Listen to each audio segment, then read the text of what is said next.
At ngayon, matutunghayan ninyo ang Sulong Sambales ETV, hatid sa inyo ng Velocity Media Communication Solutions sa pagtulungan ng Public Information Office ng tanggapan ni Governor Hermogenes E. Dani Jr.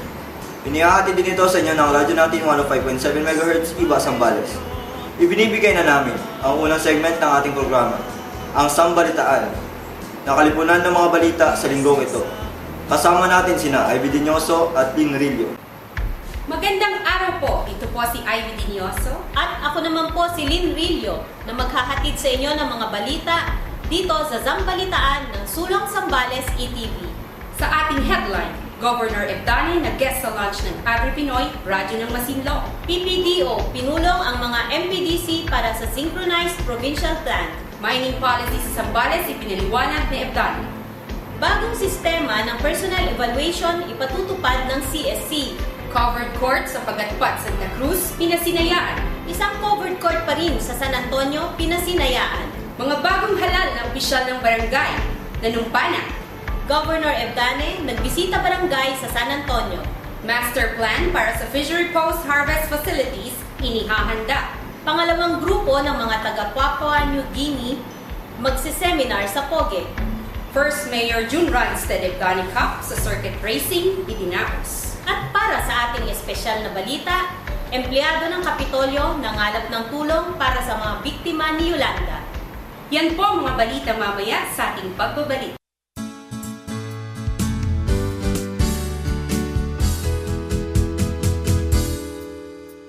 Sulong Sambales, Inyo pong sinusubaybayan ang Sulong Sambales ETV, hatid sa inyo ng Velocity Media Communication Solutions sa pagtulungan ng Public Information Office ng tanggapan ni Governor Hermogenes E. Dani Jr. Maririnig din ito sa radyo natin 105.7 MHz Iba Sambales. Ang ating mga sponsors, St. Joe's Imports, Headline Sambales, at Rainbow Purified Drinking Water. At ngayon, ibabalik po namin kayo sa Sambalitaan, ang kalipunan ng mga balita sa linggong ito. Narito pong muli sila, Ivy Dinyoso at Lynn Rillo. Governor Ebdane nag-guest sa launch ng Radyo Natin Masinloc. Inilunsad na noong isang linggo ang Agri-Pinoy radio station ng Masinloc kasama si Sambales Governor Hermogenes E. Ebdane Jr. bilang pangunahing panauhin sa programang ginanap sa Sambalenya Building sa bayang ito. Kabilang din sa mga nagsipagdalo ay sina Mayor Desiree Edora at iba pang panauhing pandangal. Sinaksihan ang paglulunsad ng Agri-Pinoy 103.1 FM, WAMU pa, ng mga kawani ng munisipyo at mga estudyante sa high school at college sa Masinloc. Nagbigay din ng mga espesyal na bilang ang mga kawani ng lokal na pamahalaan. Sa pambungad na talumpati na ibinigay ni Edora, sinabi nito na mapalad ang Masinloc dahil napili ito ng Department of Agriculture na isa sa mga munisipyo sa bansa na lagyan ng kanilang Community Radio Project. Sa kanya namang mensahe, pinuri ni Ebdane ang mga tao sa likod ng paglulunsad ng radio station. Idiniin nito ang kahalagahan ng komunikasyon sa pagpapaunlad ng isang komunidad at gayon din sa pagliligtas ng buhay at kabuhayan, lalo na sa panahon ng mga kalamidad. Ang Agri-Pinoy Community Radio ay isang proyekto ng Plowshares Incorporation sa pakikipagtulungan ng Department of Agriculture at Forefront Broadcasting Foundation Incorporation na naglalayong palawakin ang advokasya ng pagpapaunlad ng industriyang agrikultura sa bansa. PPDO, pinulong ang mga MPDC para sa Synchronized Provincial Plan. Nagpulong-pulong ang mga opisyal ng Municipal Planning and Development Office ng 13 munisipyo sa Zambales sa pag-iimbita ng Provincial Planning and Development Office ayon na rin sa utos ni Zambales Governor Hermogenes E. Ebdane Jr. upang makipagtulungan sa pagsasaayos ng Provincial Development and Physical Framework Plan o PDP-FP. Ayon kay Leticia Viernes, head ng PPDO, kailangang makapagsumite ng kani-kanilang Comprehensive Land Use Plan o CLUP ang mga MPDC ng mga munisipyo upang maisama ito bilang bahagi o sanggunian para sa paglalatag ng mga proyekto ng probinsya. Narito ang ating panayam kay Viernes. Ito ni Governor ang mga plano ng munisipyo masynchronize doon sa plano ng probinsya. At nakalagay din doon sa gusto niyang mangyari, ma-update tayo ng mga comprehensive land use plans ng bawat munisipyo dahil ito ay napakahalaga sa pag-determine ng mga boundaries ng lahat hanggang sa mga barangays. Kung nagplano ang province, dapat may plano din ang munisipyo. So magja-jive sila towards one direction. That is for the improvement or development of the whole province. Actually, may series of meetings pa yung Blueprint 2020 na ginawa ng mga munisipyo together with the provincial. Yun na po yung pagbabasihan natin dahil yun, sectoral planning po yun eh. Kaya mabuti yun, lahat ng sectors kinuhanan at involved doon sa planning. Mining policy sa Zambales, ipinaliwanag ni Ebdane. Hindi ang industriya ng pagmimina ang problema, kundi ang maling pamamaraan na ginagawa ng ilang malalaking kumpanya. Ito ang suma ng pananaw ni Zambales Governor Hermogenes E. Ebdane Jr. na ibinahagi niya sa residente ng Masinloc na dumalo at nakilahok sa open forum na idinaos sa Agri-Pinoy Radio Masinloc noong isang linggo. Tinuwid ng gobernador ang mga maling pahayag at paniniwala ng ilang residente tungkol sa kalagayan ng industriya sa lalawigan. Panoorin po natin ang ating gobernador. Anong sinasabi niyo illegal mining? Merong issue sa akin, yung mining sa Santa Cruz. That's not my fault. Ang large scale mining ay managed by DNR. Ako naman, I have to protect the interest of the state because Zambales is part of the Philippines. Tapos, ang problema, sabi nila, bakit kinukuha lang yung mga, ang sinasabi ninyo, mga ibang ay series of small scale mining. Yung sinasabi pa ni Mr. Jarius Bundo, na pinirmahan ko ng 93 sa isang araw, hindi totoo yun. Yung 93 ay yun yung inattest, inaproval ng PNRB, Provincial Mining Regulatory Board, na para makapag-operate noong 2011. Ang governor ay vice chairman. I am represented by Tendal Goho. This is such thing as yung bang sinasabi rito, wala akong naibigay na rito na small scale mining permit. At yan po ang pahayag ng ating gobernador. Sana mas marami nang maliwanagan sa isyong ito at nang hindi tayo nagpapadala sa mga sabi-sabi ng mga taong nais lamang humarang sa pagunlad ng lalawigan. Bagong sistema ng personal evaluation ipatutupad ng CSC. Magpapatupad ang Human Resources and Management Division ng Pamahalaang Panlalawigan ng Zambales ng bagong sistema ng pagsusukat ng kakayanan at pagtatrabaho ng mga empleyado dito.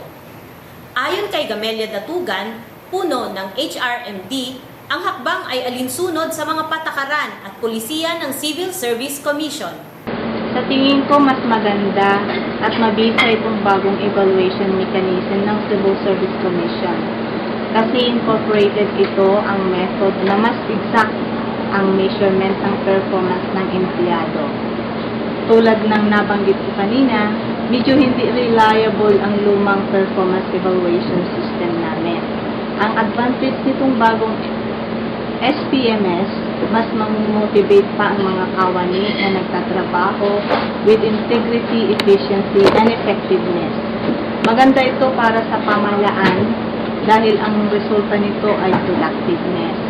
Para naman sa side ng empleyado, ang mataas na rating ay may katapat na incentive at award.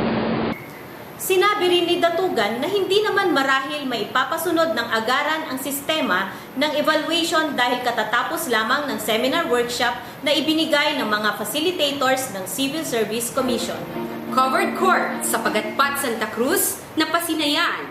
Paulit-ulit na pasasalamat at pagpupugay ang naging pasalubong ng mga taga-barangay Pagatpat bayan ng Santa Cruz sa ating punong lalawigan na si Governor Hermogenes E. Ebdane Jr. sa araw ng pagpapasinaya ng bagong covered court sa kanilang barangay. Ang covered court ay naipagawa mula sa Priority Development Assistance Fund ng dating Congressman June Omar C. Ebdane. Ayon sa mga opisyal ng barangay, gayon din ng mga guro sa paaralang katabi ng barangay hall, matagal na umano silang humiling sa mga nakaraang mga gobernador at kongresista upang mapagbigyan sila ng covered court na maaaring pagtausan ng iba't ibang aktibidad ng barangay at ng Pagatpat Elementary School, ngunit hindi sila napagbigyan. Sabi pa ng kapitan ng barangay na si Jacobo Bernal, pati ang barangay stage umano na matagal na niyang pinapangarap para sa kanyang barangay ay sa pag-upulang ni Ebdane na paunlakan. Isa pang covered court sa bayan naman ng San Antonio, pinasinayaan din. Tugtog ng banda naman ang sumalubong kay Governor Hermogenes E. Ebdane Jr. at kasama nitong mga opisyal ng lalawigan sa barangay San Juan sa San Antonio bilang pagpapakita ng kanilang kagalakan sa pagkakaroon ng covered court. Maaari na kami ngayong magdaos ng aming aktibidad anuman ang panahon, ang sabi ng mga residente ng San Juan. Pinasinayaan ang bagong covered court noong 28 ng Nobyembre kasunod ng inaugurasyon ng isa pang covered court sa Santa Cruz. Sa programang ginanap, pinasalamatan ni Mayor Estela D. Antipolo ang sa kanyang wika ay mag-amang Ebdane na patuloy na dumaramay at tumutulong sa bayan ng San Antonio. Palakpakan po natin ang mag-ama na tumutulong sa ating bayan, walang sawa na tumulong sa atin kahit na anong oras. From the bottom of our heart, Governor, in behalf of the people of San Antonio, maraming salamat sa lahat ng tulong ninyo. Kayo po ay more than a governor to us. You are close to our heart. And rest assured, kami po ay nakahandang sumuporta at sana po huwag rin po mabayaan ang aming bayan. Mahal po namin kayo. Thank you very much.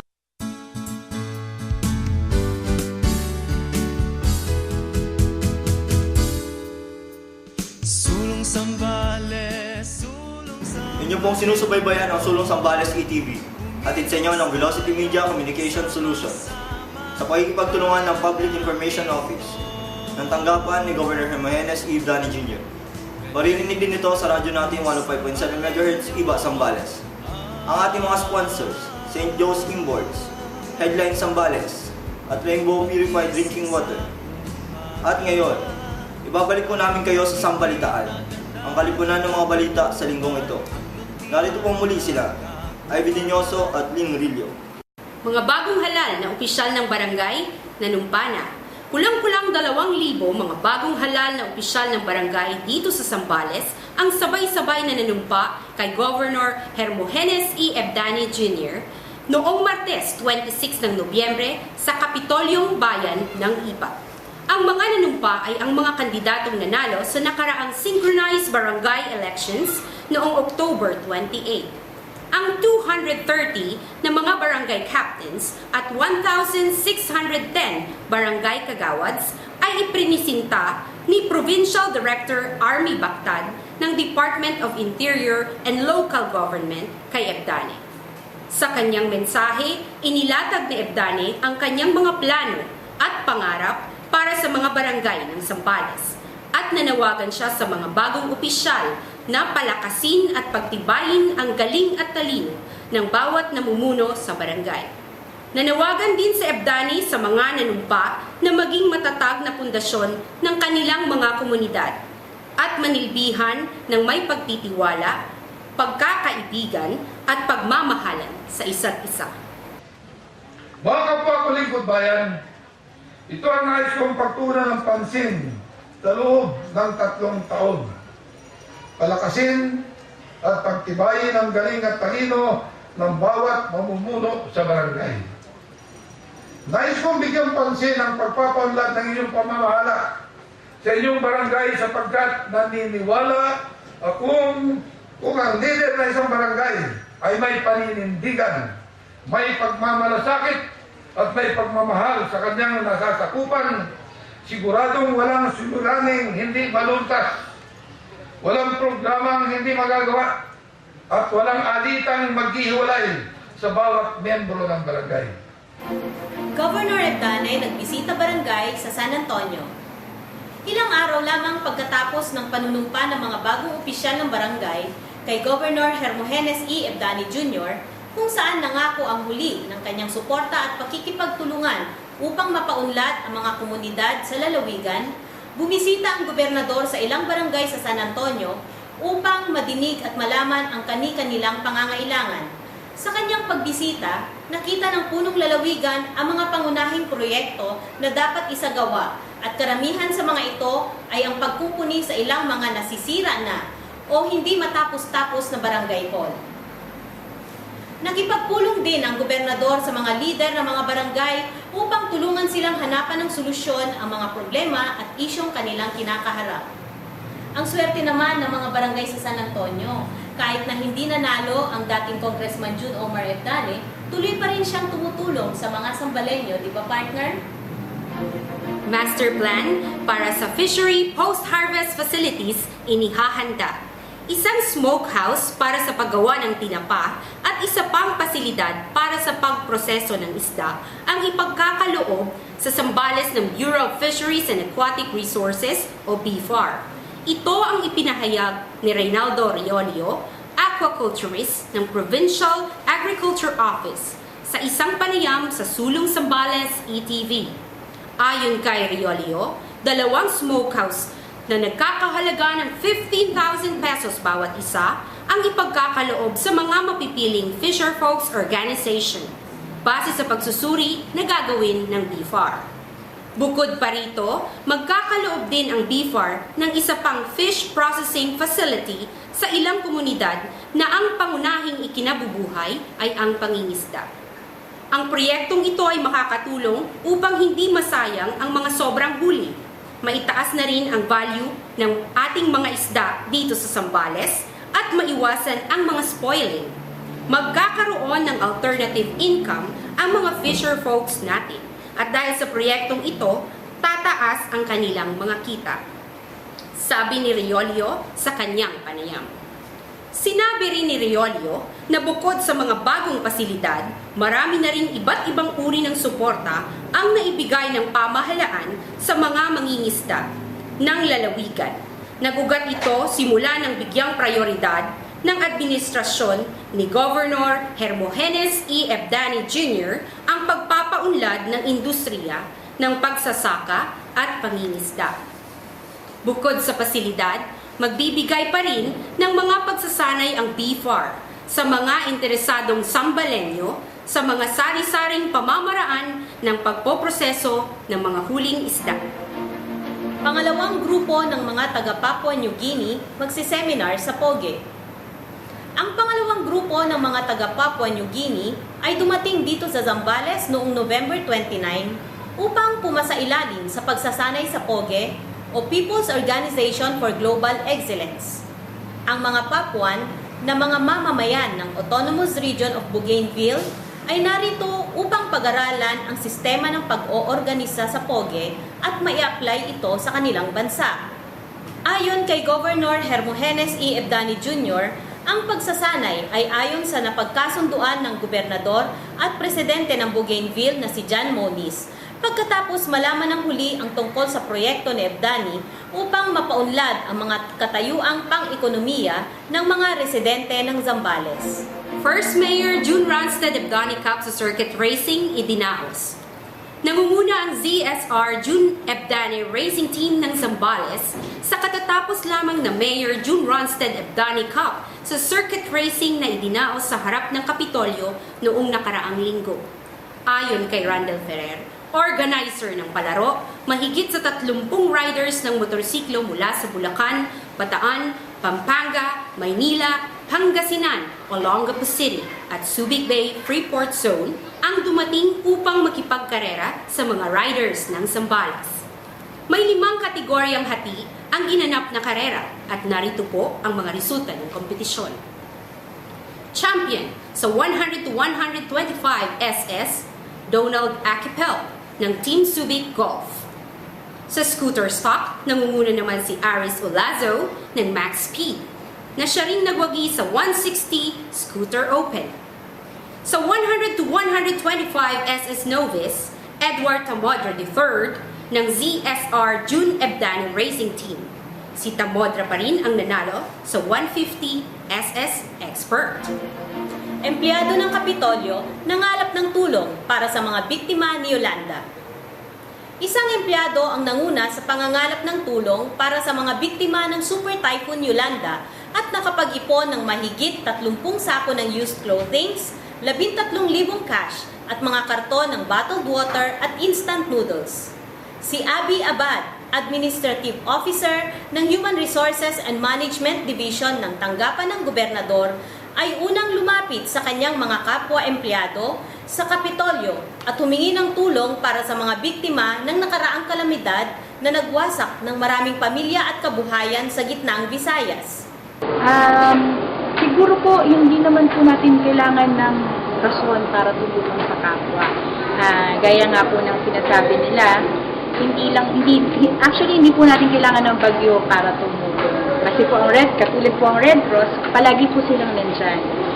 So, tayo po, syempre po gusto nating ding makatulong na makabangon yung mga nabiktima nung nakaraan.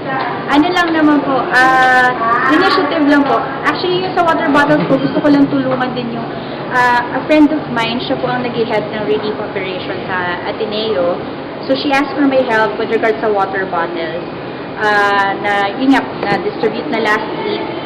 Dito naman po sa old clothes, nung nag-iikot po kasi ako for the water bottles, marami po ang nag-express ng intention nila na mag-donate ng mga clothing, cup noodles. Actually, a big help po yung from GIS office kasi sila yung talagang masigasig na tumulong, magdala, maghanap ng mga clothes. So, may katulong ka dito sa sino yung mga yun? Lahat naman po. Actually, marami po. Like, yun nga po, as I said, GIS office, yung mga sila ninya po ng GO, think ko po ba sila Jerome.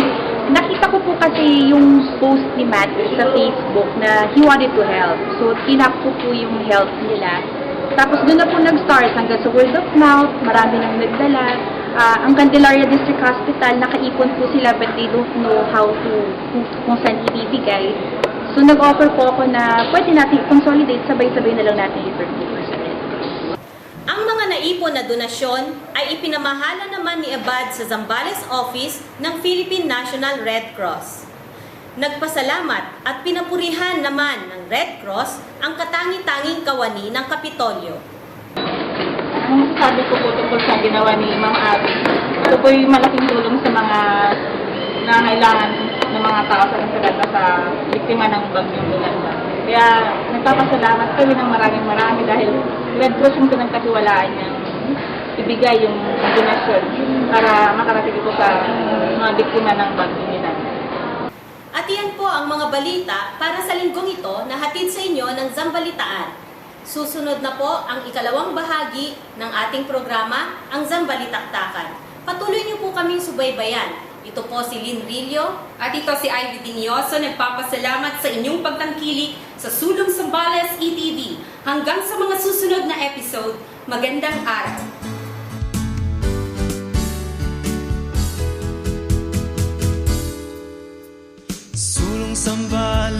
Sulong Sambalenyo, kumilos tayo, sama-sama, kaya natin to.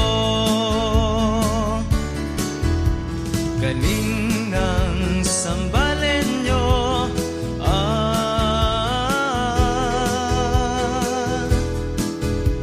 pagising sa umaga, ating makikita ganda ng kabundukan, ang luntian na kagubatan, at malinis na karagatan.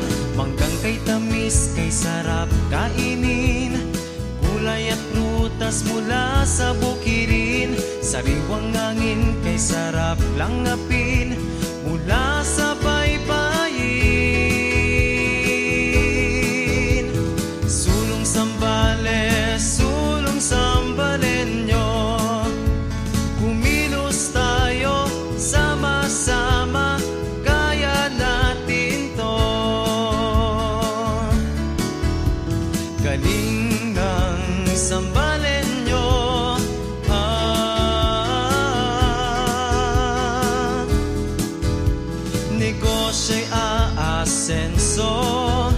Sa tulay at kalsada, turista'y sigurado, pagmiminang dulot ay trabaho.